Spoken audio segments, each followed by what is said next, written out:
Et dans le Seigneur, c'est un plaisir pour nous encore, sur ce plateau de TV Consolation, bien-aimé, de recevoir notre bien-aimé, notre ami, le serviteur de Dieu, le pasteur Néhémie, que vous connaissez déjà. Ce n'est pas la première fois qu'on l'a vu sur ce plateau, mais d'abord, avant de le présenter, j'aimerais encore d'abord remercier tous les fidèles téléspectateurs qui ont pris le temps d'écouter les premiers témoignages que le pasteur Néhémie avait fait sur le plateau de TV Consolation. Vous avez écrit, vous avez répondu nombreux, vous avez posé des questions. Et vraiment bien aimé, nous sommes émus de voir que ce plateau de TV Consolation est en train de toucher le monde, toucher des gens partout dans le monde entier.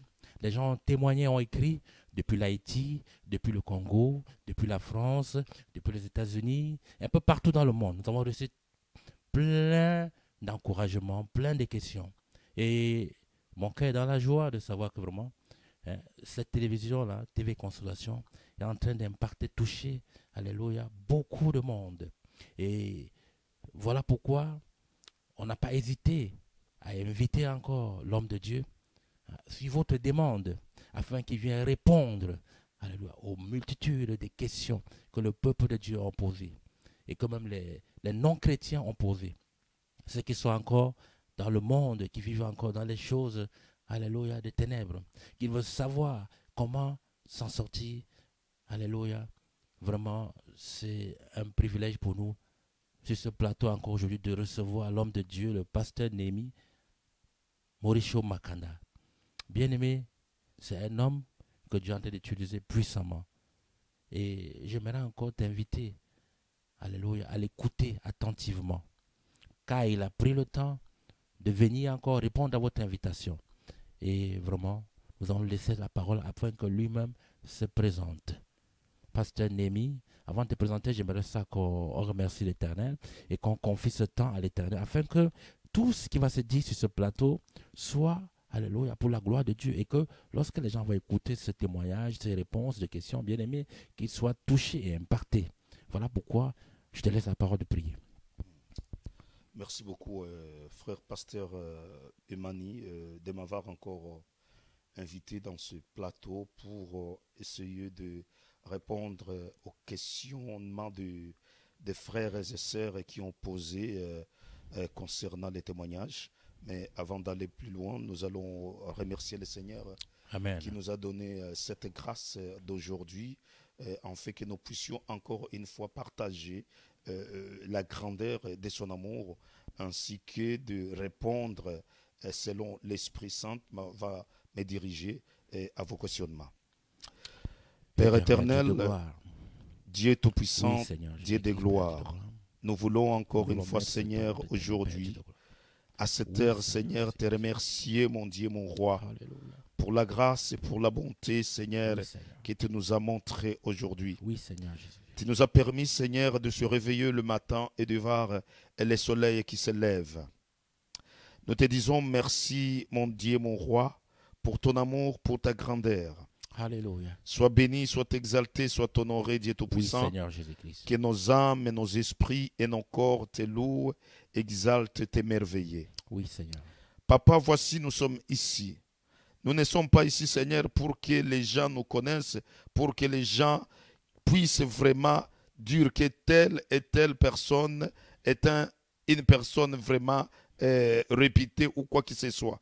Nous sommes ici, Seigneur, pour glorifier ton nom, oui, éternel, pour témoigner ta grandeur. Oui, éternel. Car Alléluia. ta parole nous dit, vous serez mes témoins partout dans le monde. Yes. Et c'est la raison pour laquelle, Seigneur, que nous t'invoquons ce soir. Que l'Esprit Saint nous dirige. Alléluia. Que l'Esprit Saint soit avec nous, Seigneur Oui, Jésus-Christ. Seigneur Jésus.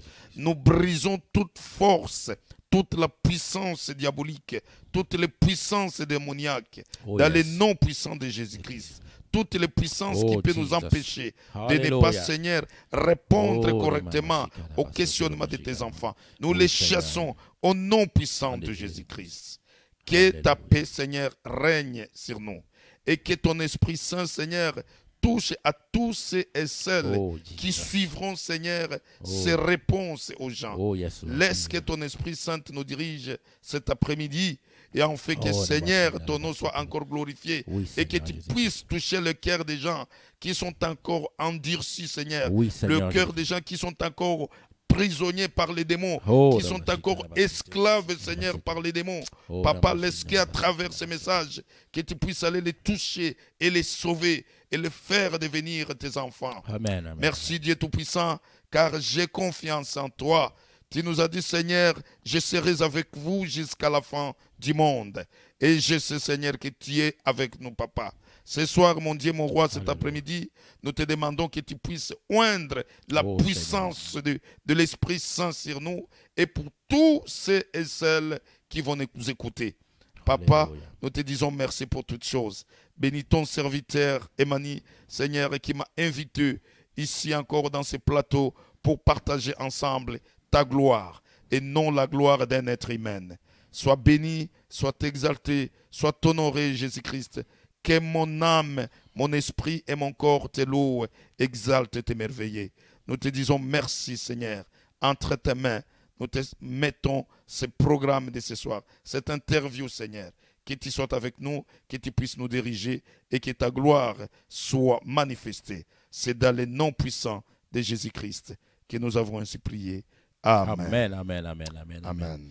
Oui, merci, homme de Dieu, pasteur Démy. C'est encore un privilège pour nous de te recevoir sur ce plateau de TV Consolation.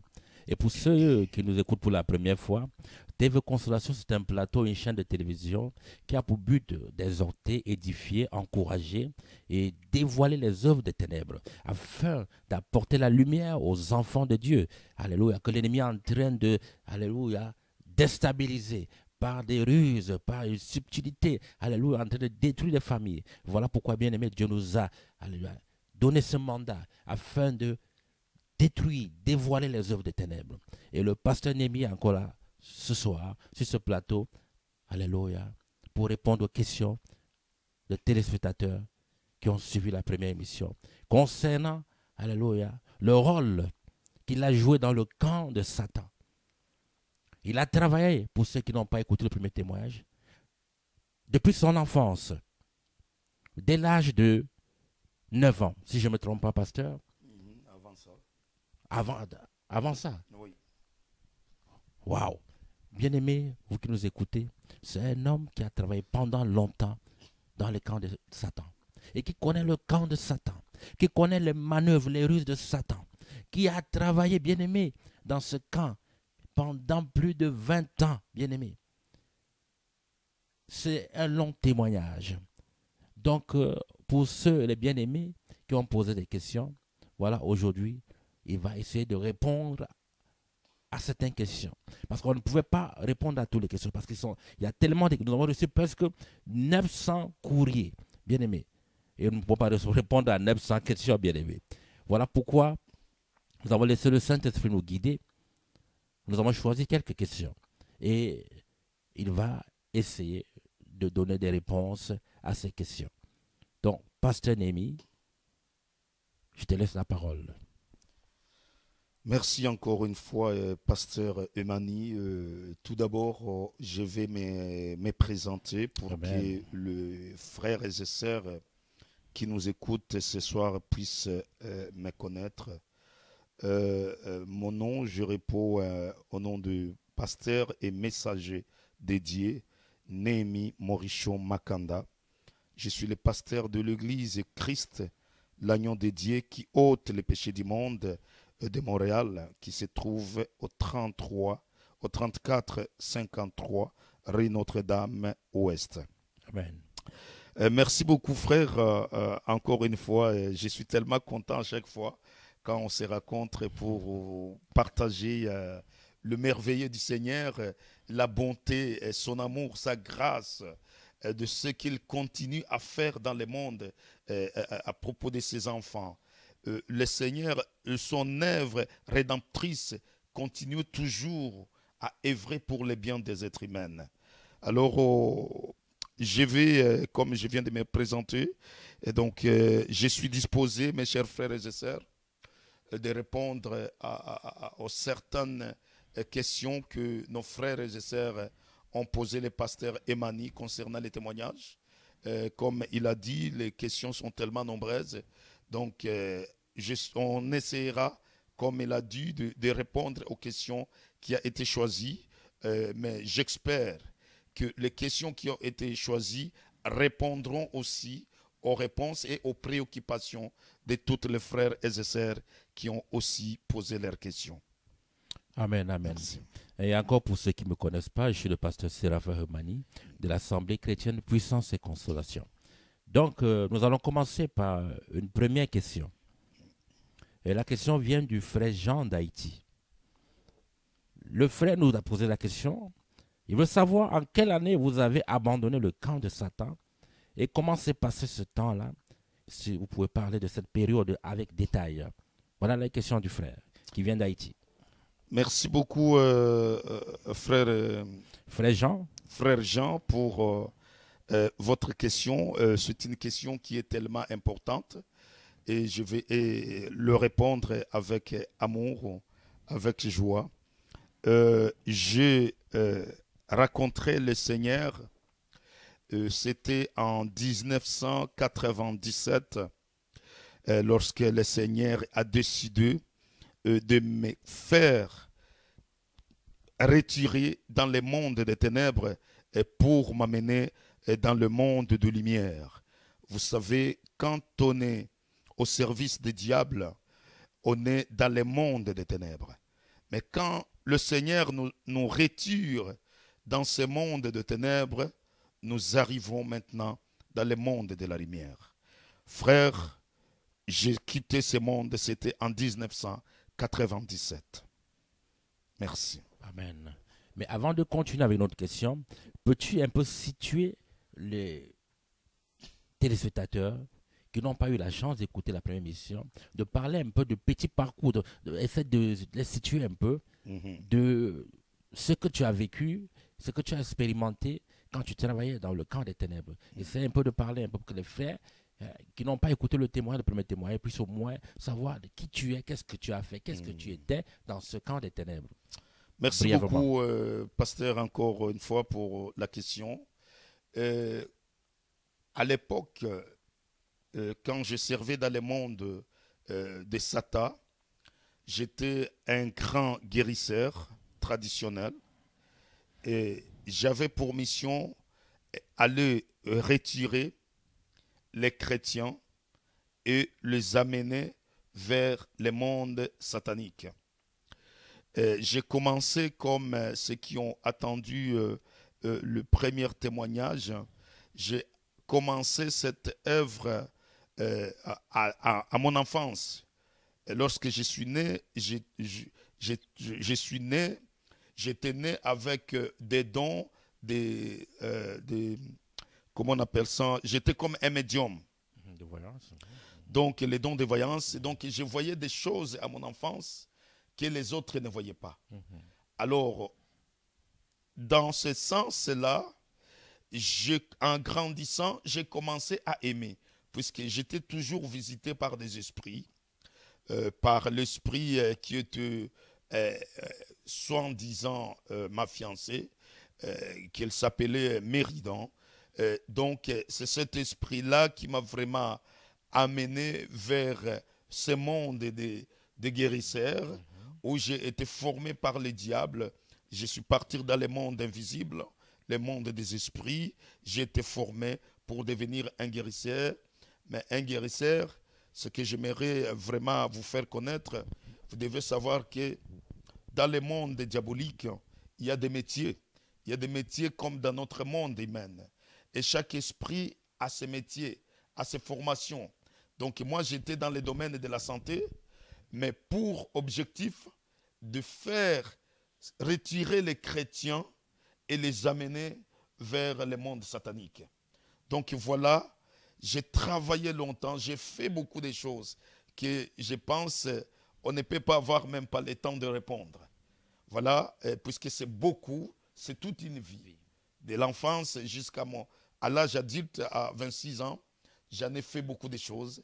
Mais au fur et à mesure où le Seigneur nous donnera grâce, nous continuerons à répondre à chacun et aussi à expliquer comment ce monde fonctionne.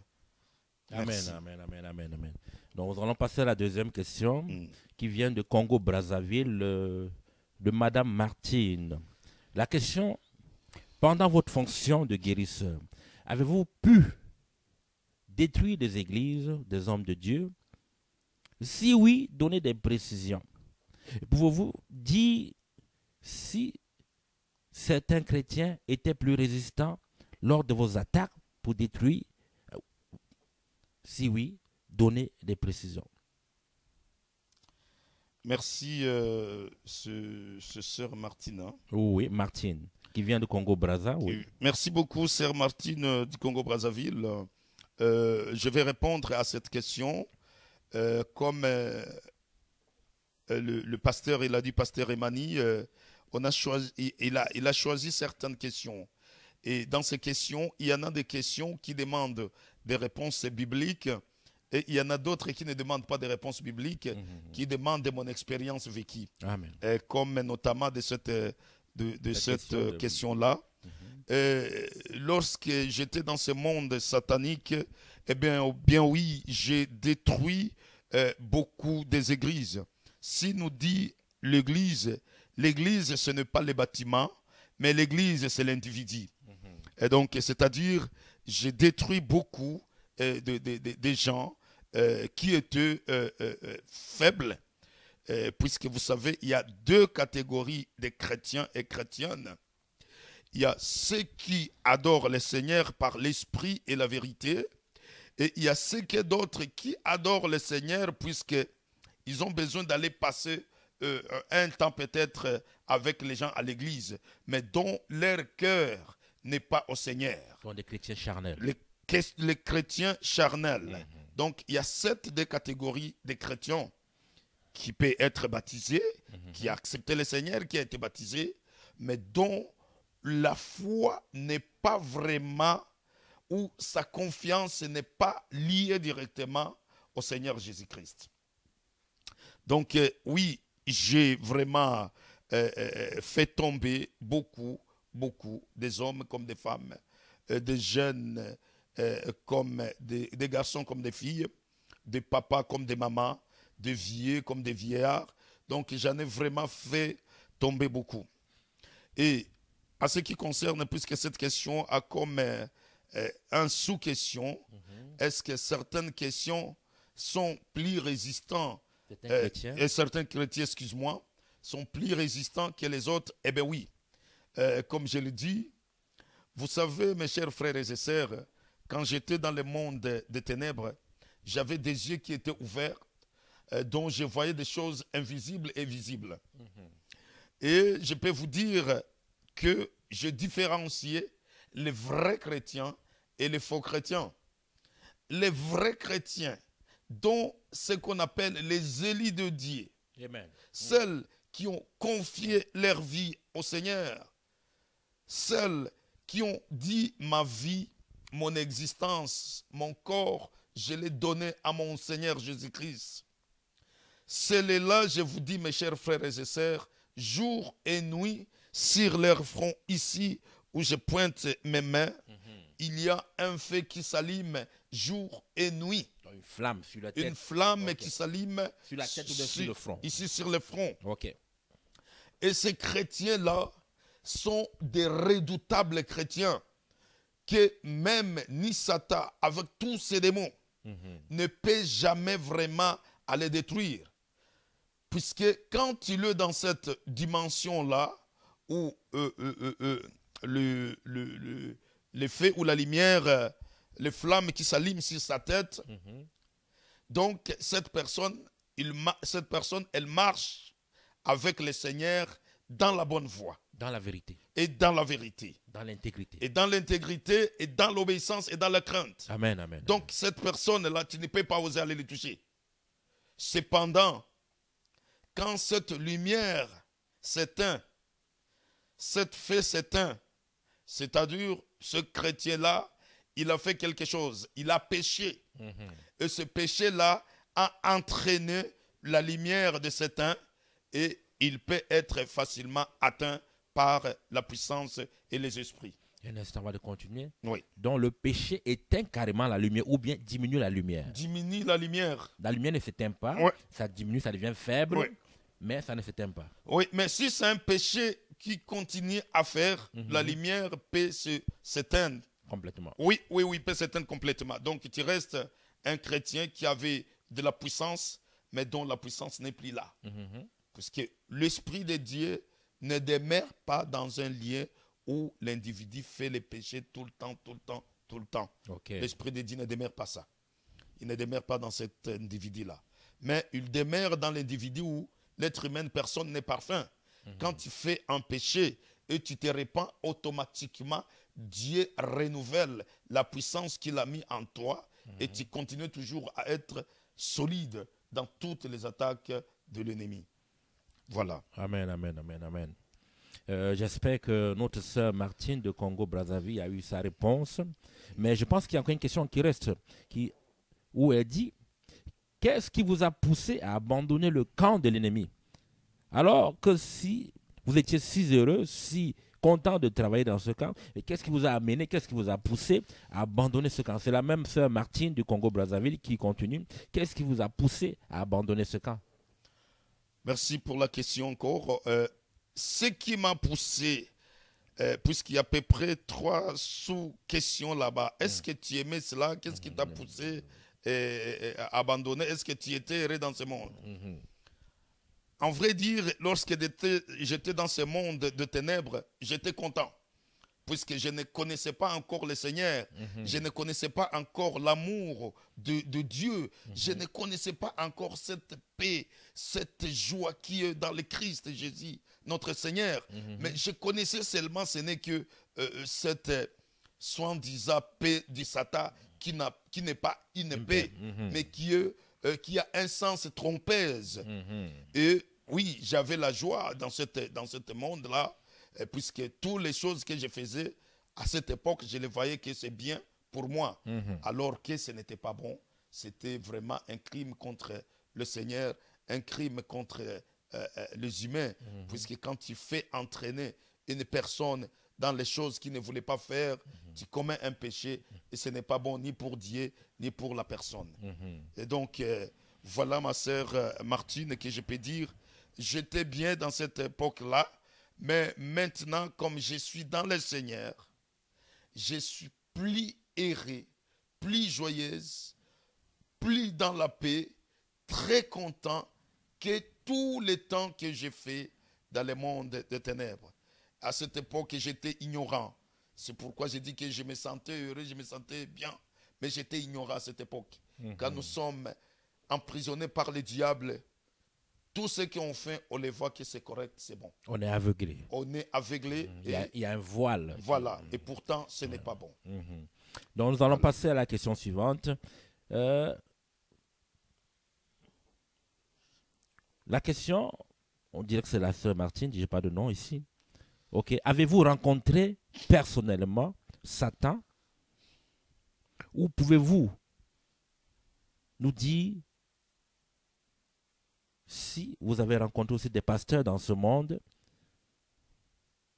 Avez-vous rencontré Satan dans ce monde, personnellement, dans les réunions? Oui, cher frère, je pense qu'il n'y en a pas de nom dans ce questionnement-là, mais ce que je peux dire, oui, j'ai rencontré Satan et non une première fois, puisque lorsque je t'ai amené dans le monde, ce que j'appelle le deuxième monde, le monde diabolique, il y a des étapes dont il faut franchir pour arriver à aller voir Satan. Personnellement. Oui, personnellement, il y a à peu près 6 étapes. Je pense dans les DVD de mon témoignage qui vont sortir bientôt. Tous ces détails-là sont là-dedans. Et donc, il y a des étapes à franchir pour aller rencontrer Satan. Puisque Satan, là-bas, on l'appelle un Dieu. On ne l'appelle pas Satan. Si tu appelles Satan dans le monde invisible et diabolique, tu ne peux pas s'en sortir. Tu seras frappé comme un animal et tu seras puni d'une façon extrême dont tu regretteras jusqu'à la fin de tes jours. Là-bas, on ne l'appelle pas Satan, on l'appelle Dieu. C'est pourquoi il y a beaucoup de dieux dans ce monde. Et le Dieu que Satan, on l'appelle là-bas, c'est un Dieu qui a causé le dégât de l'être humain que nous vivons aujourd'hui. C'est Satan qui est à la base de ce malheur. Oui, j'ai rencontré Satan. Est-ce que j'ai rencontré d'autres pasteurs là-bas? Oui, les pasteurs qu'on appelle le pasteur charlatan, qui se déguisent en agneau, mais à l'intérieur sont des loups, Oui. qui exercent leur pouvoir en prétendant dire que ce sont des vrais chrétiens en utilisant la Bible, puisque Satan aussi utilise la Bible.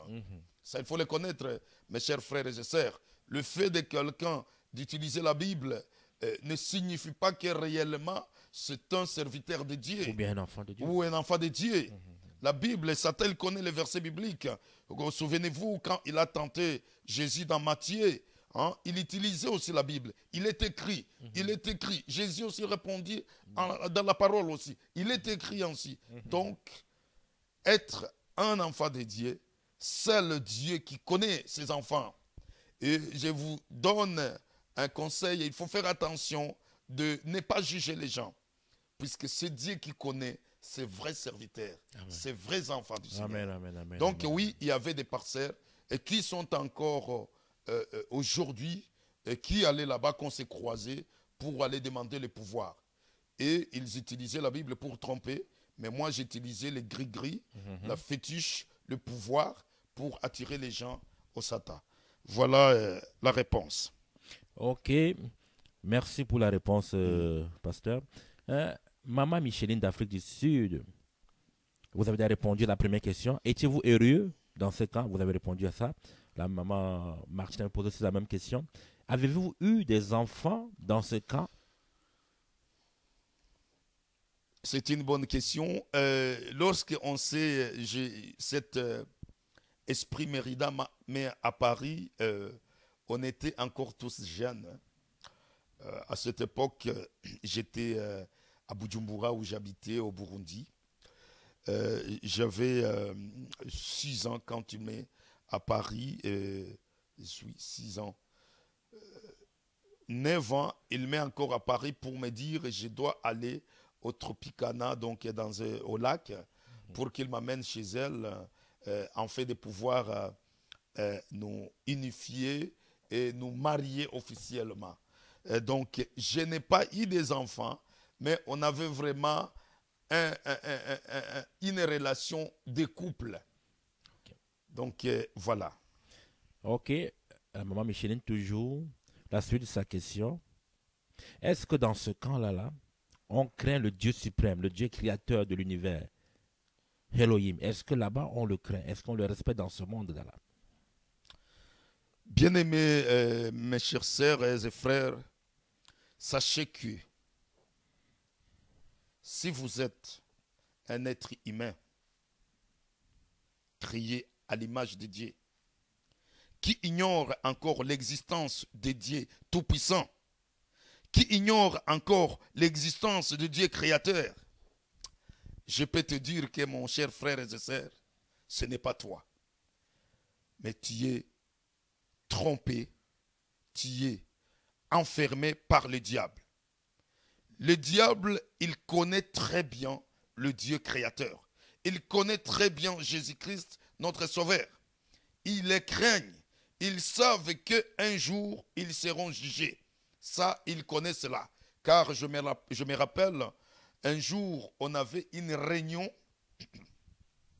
C'était en 1992, 91, si je ne me trompe pas. On avait une réunion, une assemblée générale de tous les membres du monde invisible, de tous les gens qui servent pour le diable, que ce soit les présidents de ce monde, les riches, les intellectuels, tout le monde. Et cette réunion avait pour sujet comment nous allons atteindre les chrétiens, comment nous allons tirer les chrétiens vers Satan, comment nous allons faire sortir les chrétiens dans leur foi et les amener vers Satan. Mes chers frères, celui qui dirigeait la réunion, c'était Satan lui-même. On était dans une grande salle. En attendant, Satan, il est arrivé. D'abord, on va continuer. C'était où, dans quel pays, dans quelle ville? Nous étions dans les mondes invisibles. Dans quel continent? C'était où? Okay. À cette époque, j'étais en Afrique, mais c'était dans les mondes invisibles. Puisque, vous savez, les mondes invisibles, partout, il y a les mondes invisibles. Hein. Les esprits sont partout. On peut être ici, les gens de l'Afrique peuvent aussi se retrouver au même endroit, les gens des quatre coins du monde. Hein. Donc, Satan a son endroit où il habite dans les mondes invisibles. Là où on appelle au 6e étape. Donc, on attendait qu'il parle. Du coup, il y a eu un tremblement qui nous a tous fait tomber à terre, ni les esprits, ni nous les humains qui attendaient cela. On a frappé nos fronts 7 fois sur le tapis. Et les esprits, les humains, on a tous commencé à sortir dans cette salle où il y avait la réunion. Et la réunion n'a pas pu eu lieu. Donc c'est quoi, sauf qui peut? C'était, j'ai compris maintenant cette situation-là, c'était le Seigneur, le Tout-Puissant Jésus-Christ. Amen, amen, amen. Qui n'a pas voulu que cette réunion soit faite à cette journée-là. Et quand j'ai voulu comprendre ce qui s'était passé, j'ai demandé cet esprit Mérida pour qu'il m'explique qu'est-ce qui s'était passé. Mes chers frères et sœurs, il m'a dit, ah non, c'est seulement celui qui a fait toutes ces choses-là, il vient de passer. Mais c'est qui? Dis-moi, c'est qui? Il n'osait pas à prononcer les noms de Jésus-Christ. Les noms de Jésus-Christ, dans ce monde, on ne les prononce pas. Dans le deuxième monde. Dans le deuxième monde, le monde invisible. Pourquoi on ne le prononce pas? C'est le fait, quand il prononce les esprits, ils tremblent. Les esprits, ils sont comme si, je ne sais pas si vous avez déjà vu quelqu'un qui a été électrocuté par le courant. Et c'est comme ça que ça les arrive quand ils prononcent les noms de Jésus-Christ. Tu ne peux pas oser prononcer les noms de Jésus-Christ là-bas. C'est impossible. Donc, oui, ma sœur, il connaît le Dieu. Il le respecte malgré qu'il continuait leur arrogance de manipuler les êtres humains, de s'opposer à Dieu. Il connaît qu'un jour, ils seront jugés. Ça, c'est sûr et certain. Il connaît cela. Donc, si on a bien compris, ça veut dire que Satan essaie de tromper les gens, en se faisant passer pour Dieu, mais lui-même sachant qu'il connaît le véritable Dieu et qu'il le craint. Oui. Mais il les manipule en se faisant passer pour le véritable Dieu. Voilà. Ok. Donc, nous allons passer à la question de notre frère Évangile de Togo. Il dit, qui nous dit, pasteur Néhémie, aujourd'hui, si vous n'êtes pas aussi un loup déguisé en agneau? Pourquoi aurons-nous confiance en vous? Pourquoi nous allons croire à ta parole? Ayant servi Satan pendant plus de 20 ans. Aujourd'hui, tu viens nous dire que tu es pasteur. Pourquoi nous allons te croire? Pourquoi t'obéir? Pourquoi t'écouter? Pourquoi? Réponds-nous. Allez. Merci beaucoup, frère Évangile du Togo. Du Togo. Ta question est une question tellement pertinente, mais je vais la répondre avec joie. Sachez que, mon cher frère et sœurs qui nous écoutent ce soir, il est tellement difficile qu'un être humain croire à un autre être humain. Je vais vous donner un exemple. Quand Jésus est venu dans ce monde, ceux qui même qui ont vu le miracle, les prodiges qu'il faisait, ceux qu'ils ont même attendu la parole de l'évangile qu'il enseignait, il y en a qui ne l'ont pas cru. La Bible nous dit ceci, qu'il y en a qui ne l'ont pas cru. Alors comment, moi, en tant qu'un humain, que le Seigneur est allé faire sortir dans le monde des ténèbres, que tu vas me croire? Tu peux me croire si l'Éternel te révèle de moi. Et aussi tu peux me croire à ce que je suis en train de te dire ici. Puisque si j'étais un loup déguisé en agneau, je n'allais pas dévoiler les secrets que je suis en train de vous dévoiler aujourd'hui. Parce qu'il faut comprendre que quand tu es engagé dans le monde satanique, tu fais un pacte. Le pacte, c'est de ne pas divulguer ou dévoiler tous les secrets des mondes invisibles, des mondes sataniques. Et le pacte, là, tu le fais avec ton sang. Donc, quand tu dévoiles ce secret sans avoir été appelé par le Seigneur Jésus-Christ, tu vas mourir au même instant, tu vas mourir. Mais si je te dévoile cela, et ça fait des années que le Seigneur m'a appelé, et je continue à dévoiler Satan, sachez que, mon frère, je suis un serviteur de Dieu. Amen, amen. Et ce que je peux t'exhorter, si tu es aussi un serviteur, un enfant de Dieu, mets-toi à genoux, priez, demande le Seigneur. Papa, j'aimerais savoir, est-ce que réellement le pasteur Némi Moricho Makanda, c'est ton serviteur? Le Seigneur, il te le révélera. Si je suis son serviteur, et ou si je ne le suis pas. Je vais te donner un exemple. Le Seigneur m'a révélé ces derniers temps, il y a un de ses serviteurs qui est en train de faire des prodiges et des miracles en Tanzanie. Écoute, moi je suis au Canada. Mais le Seigneur m'a révélé de cette personne. Il m'a même parlé de son nom. Je ne le savais pas. Un homme, un serviteur de Dieu qui s'appelle Josephat Gwajima. Si tu vas sur YouTube, tu écris ce nom-là, tu vas trouver cet homme de Dieu. Le Seigneur me l'a montré, il m'a dit, vous voyez cet homme, c'est mon serviteur. C'est moi qui l'ai envoyé. Les gens disent que c'est un serviteur de Satan. Il n'est pas un serviteur de Satan, c'est mon serviteur. Sachez-le et continuez à prier pour lui. Donc voilà, Dieu, il se révèle à ses enfants bien-aimés. Donc ne crée rien de moi. Je suis un vrai serviteur de Dieu, appelé. Et j'ose aussi prononcer ces mots. Je suis un élu de Dieu. Amen, amen, amen, Merci. amen, amen, amen. Et le même frère qui nous pose une autre question, il veut savoir comment tu as été formé pour le ministère. Qui t'a enseigné, qui t'a engendré, qui t'a conduit dans le ministère. Peux-tu nous parler de ça? Merci beaucoup aussi pour ta question qui est toujours pertinente. Quand j'ai rencontré le Seigneur, je n'ai pas été enseigné par personne. J'étais chez moi, on sortait au cinéma avec mes amis. On était 3 hommes, 3 gars, à cette époque. On est revenus. On dormait tous sur le même lit. Mais avant que cela arrive, j'ai reçu beaucoup de messages que le Seigneur envoyait aux gens pour venir me dire, écoute, le Seigneur nous envoie pour te dire ceci. Tu persécutes beaucoup son église, tu lui persécutes. Mais il nous dit ceci, un jour, vouloir ou pas, tu lui serviras. Mes chers frères et sœurs, j'ai eu ces réponses à plusieurs. Et tout, on dirait, les gens que je ne connais pas, du nord, du sud, de l'ouest, que le Seigneur m'a envoyé pour m'avertir, tous, ils me disaient de même façon, vouloir ou pas, tu lui serviras. Donc, quand j'ai vu le Seigneur, il m'est apparu où je ne dormais pas, j'étais comme ça. Je l'ai vu descendre, mes chers frères et sœurs, ces jours-là. Quand je me rappelle, je plonge dans cette journée. Des fois, je pleure, mais pleurs, ce n'est pas des pleurs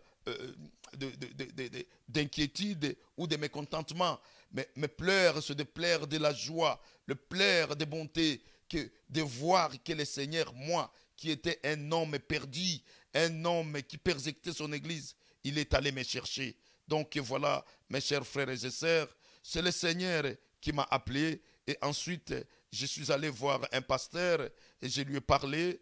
Le pasteur m'a amené à l'église. J'ai commencé à confesser. J'ai détruit des choses que j'avais et j'ai été baptisé. J'ai été fait comme évangéliste. J'ai commencé à prêcher la parole et j'ai commencé à prendre des cours de théologie. Et donc voilà, c'est comme ça que mon œuvre a commencé à devenir jusqu'au pasteur. J'aime beaucoup les gens m'appeler le messager de Dieu. C'est ça ma mission. Amen, amen, Merci amen, beaucoup. Amen, amen, amen. Nous allons sauter d'autres questions. Nous allons aller aux questions essentielles, vraiment. Parce que ça va prendre beaucoup de temps pour poser toutes ces questions, bien aimé Pasteur Némi. On va aller maintenant sur la question de Louis aux États-Unis. Est-ce qu'un vrai chrétien peut être possédé ou envoûté? Si oui, expliquer et avec détail. Et avez-vous pu, vous, quand vous étiez dans le cas des ténèbres, pu posséder ou envoûter des chrétiens? Question numéro combien? Nous sommes à la question 9. La question numéro 9. Mhm. Bien-aimé, c'est une sœur? Non, c'est Louis. Je ne sais pas si c'est Lui, ça, c'est un mais- homme. Hein. Uh-huh. Frère, Lui, c'est un homme, oui, c'est ça. cette question, c'est une question tellement importante, dont beaucoup ignorent.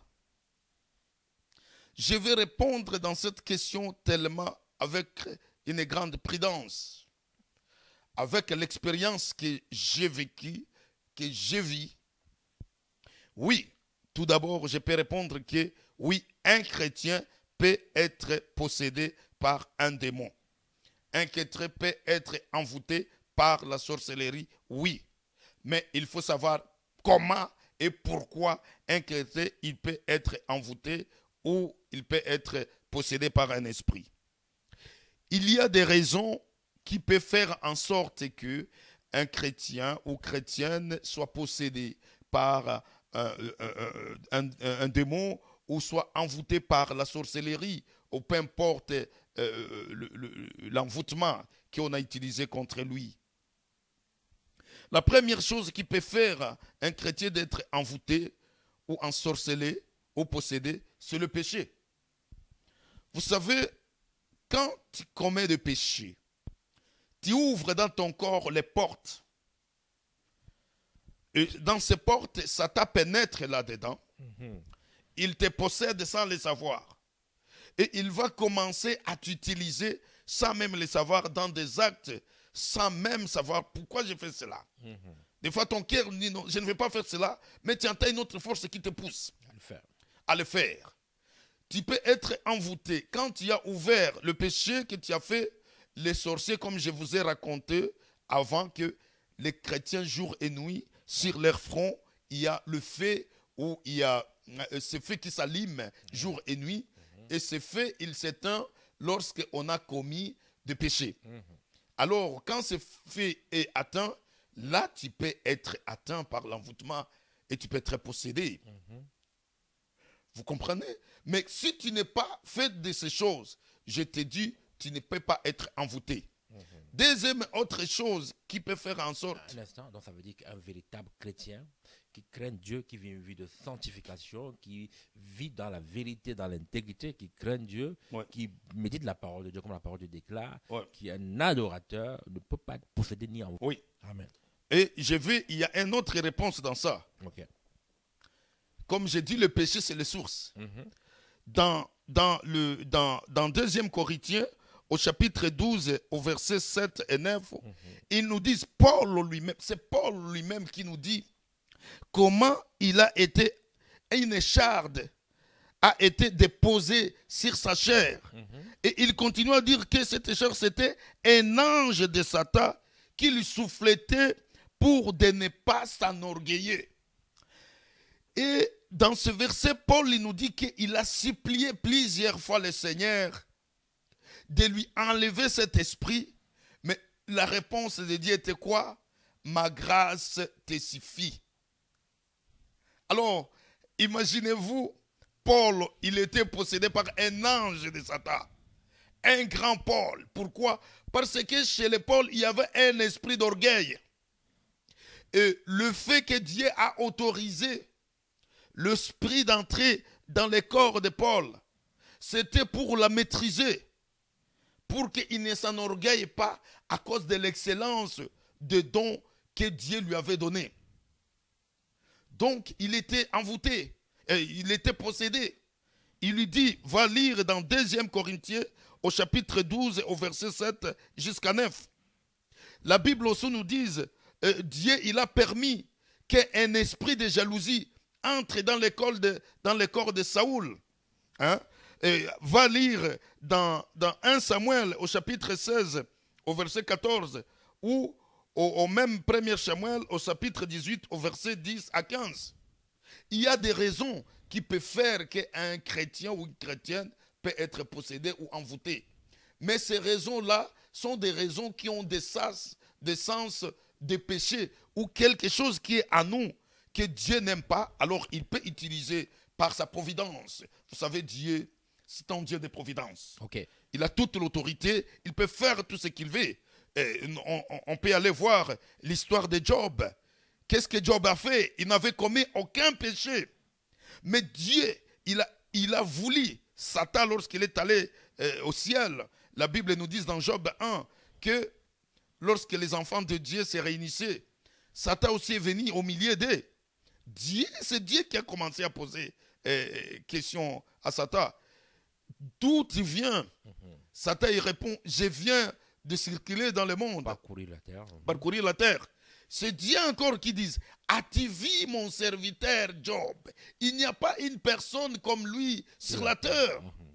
Dieu se vante de son serviteur.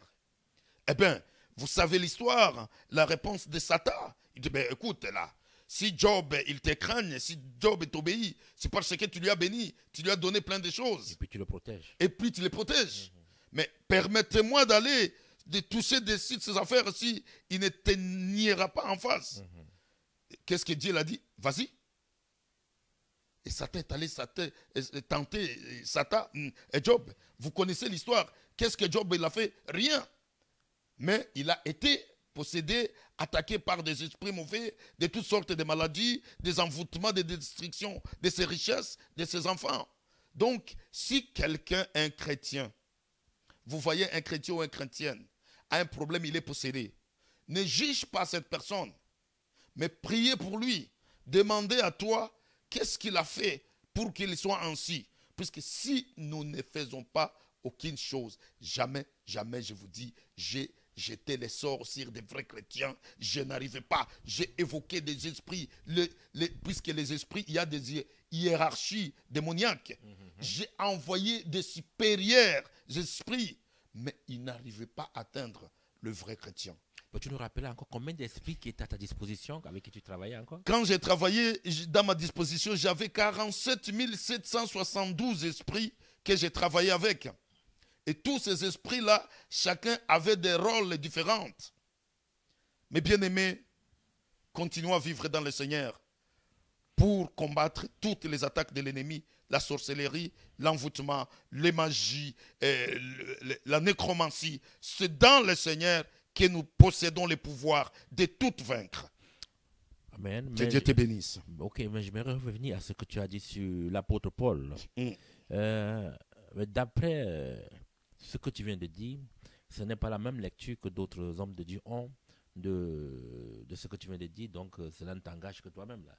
Ok, de dire que Paul était possédé. Oui, il avait on va le lire dans la Bible pour essayer d'éclaircir.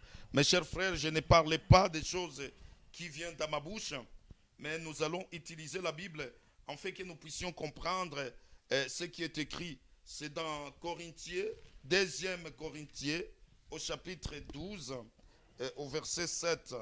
Donc, je vais lire pour éclaircir cette question, puisque c'est une question, des fois, qui a déjà causé beaucoup de dégâts. Et les gens se demandent, mais si Dieu permet qu'une telle chose arrive à son serviteur, il y a des raisons, ce n'est pas pour rien. Si on n'a pas quelque chose de mal qu'on a fait, Dieu, aucun esprit, aucun envoûtement peut entrer en nous. Alors, je pense que je vais, dans 2e Corinthiens, au chapitre 12, au verset 7 à 9, il nous dit ceci. 2 Corinthiens 12. Oui. Verset 7 à 9. Oui, je lis au nom de Jésus-Christ. Et pour que je ne sois pas enflé d'orgueil, écoute ça bien. Et pour que je ne sois pas enflé d'orgueil à cause de l'excellence de ces révélations, il m'a été mis une écharde dans la chair, un ange de Satan pour me souffleter et m'empêcher de m'enorgueillir. Écoute ça bien. 3 fois j'ai prié le Seigneur de l'éloigner de moi et il m'a dit, ma grâce te suffit car ma puissance s'accomplit dans la faiblesse. Je me glorifierai donc bien plus volontiers de mes faiblesses en fait que la puissance de Christ repose sur moi. Vous comprenez quand nous lisons ce verset biblique? Si Dieu a permis qu'une charte, un ange de Satan possède Paul, c'est parce que Paul, il avait un esprit d'orgueil à cause de tous les dons que Dieu lui avait donnés. Et ces dons-là, je ne plaisais pas, Dieu n'était pas content de ce genre d'orgueil, puisque Dieu n'aime pas l'orgueil. Alors Dieu, il a permis par sa providence. Ce n'est pas que le vrai chrétien peut être possédé comme ça. Non, je vous ai dit avant, il y a des raisons qu'un esprit peut entrer chez un chrétien ou l'envoûtement. Il y a des raisons. Il y a des raisons, mais Dieu ne permet pas que ses enfants soient possédés. C'est impossible, puisque nous sommes les temples du Seigneur. Mais si c'est là, Dieu le permet, lui-même qui est le Dieu des providences, il connaît pourquoi. Ici, vous le voyez, je le répète, 2 Corinthiens, au chapitre 12, au verset 7 jusqu'à 9. Voilà, mes chers bien-aimés et sœurs, de cette réponse. Je sais que c'est toujours une réponse qui préoccupe le monde. Oui, oui. Donc, on va continuer pour nos questions. La question 10 qui nous vient du Maroc, du frère Bertrand. Il dit, explique-nous comment faire pour détruire les œuvres des démons tels que tu es aujourd'hui et que tu as connu dans le passé, ces esprits. Dis-nous comment les vaincre et comment les détruire. Merci beaucoup, frère Bertrand qui vient du Maroc.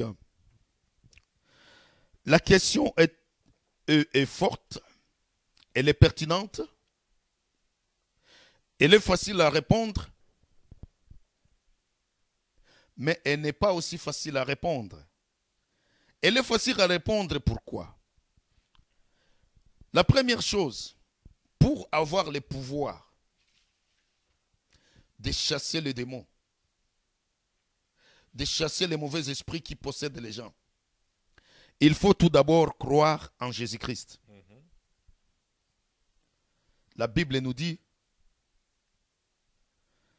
il n'y a pas un autre nom qui a été donné aux hommes, si ce n'est que le nom de Jésus-Christ. Sur la terre. Quand vous lisez dans l'évangile, je vais lire, puisqu'il faut qu'on lise un peu la parole du Seigneur. Amen. Nous allons lire le pouvoir que Dieu, Jésus-Christ, nous a donné pour chasser tous les démons, pour chasser, guérir toutes sortes de maladies. Nous allons retourner dans Luc au chapitre 9. Luc 10, il y en a. Oui. Luc 10 aussi, il y en a. Nous allons retourner dans Luc au chapitre 9, au verset 1. Il nous dit ceci, je vais lire au nom de Jésus-Christ. Jésus ayant assemblé les 12, les donnant force et pouvoir sur tous les démons. C'est tout, pas un. C'est tout, l'article tous, en pluriel, c'est tous les démons. Avec la puissance de guérir les malades. Amen. Avec la puissance de guérir les maladies. Amen, amen, amen. Donc, nous possédons ce pouvoir. Oui, nous possédons cette puissance. Si tu as la foi, puisque les choses importantes que nous devons savoir pour chasser un démon, pour guérir les maladies, il faut avoir la foi. Ouais. Si tu n'as pas la foi, mon cher frère, tu ne peux pas oser d'aller chasser un démon. Vous connaissez l'histoire dans l'Acte des Apôtres. Ces gens-là qui ont imité Paul. Et vous savez l'histoire, comment les esprits les ont dit. Hein? Nous connaissons Paul, que c'est un serviteur, mais vous qui êtes-vous, vous autres là, vous savez comment c'était fini. Ah oui. Donc, si tu n'as pas la foi, si tu n'as pas confiance en ton Dieu, je peux te conseiller de ne pas aller oser de mettre les mains sur les malades. D'aller mettre tes mains pour prier à quelqu'un qui est possédé. Ne ose pas, car c'est très dangereux. Mais si tu as le Seigneur, sachez-le bien aujourd'hui, Dieu, il t'a donné ce pouvoir pour chasser tous les démons. Dans Marc, au chapitre 16, au verset 17, en descendant, il est mentionné, dans plusieurs versets bibliques, il est mentionné que Dieu nous a donné le pouvoir, Jésus-Christ nous a donné le pouvoir de chasser les malades. Luc 10, 19. Luc 10 aussi, 19, c'est mentionné aussi là-dedans. Je vous ai donné tout le pouvoir. Oui. Tester la puissance de l'ennemi. Et je veux te dire un autre secret pour que tu sois fort pour chasser les démons ou les esprits ou les maladies. Quand Jésus il a envoyé ses disciples dans Matthieu, c'est au chapitre 17, il y avait un enfant qui était possédé, dont les disciples n'ont pas été à mesure de chasser ces démons.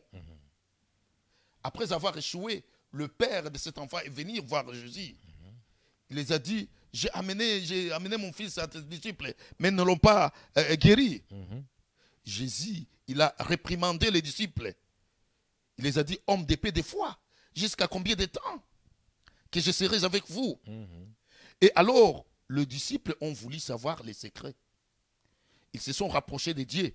Quand vous lisez au Matthieu, au 17, verset 21, il nous dit ceci. Jésus, il a donné des choses pour connaître